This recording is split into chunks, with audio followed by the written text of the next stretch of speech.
So, yun guys. So, tingnan nyo to. So, makikita natin may isang poste, may isang poste, at may isang poste, at may isang poste.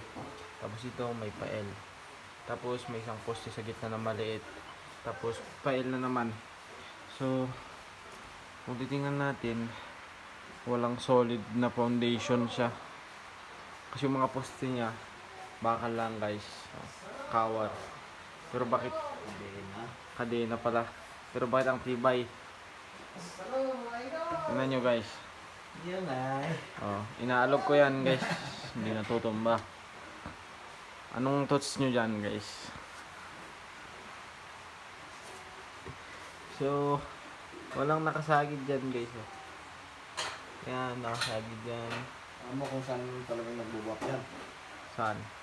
Oo. Nakasanaran lang dyan, ako nang makulit. Ito, parang napasagit. Nakasanaran lang ito, malinis tigil na, nakita ko Ito, na. nagbabalance lang. Para hindi gumanon. Okay, yun yung mga both sides na no. Ito, nakasagit doon. Sinabit siyang ganyan, tapos nakagapael. Tapos lahat na ng pwersa, hinila na para mabalance. So yun guys, yun lang palang explanation.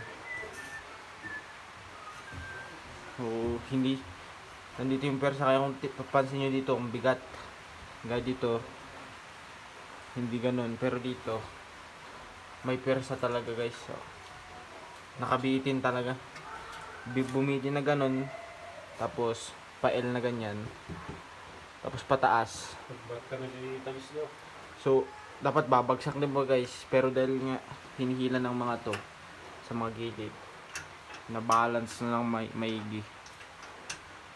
Pero pwede mo i-pull dyan, pero sa'yo. Gandang invention. Yun lang guys.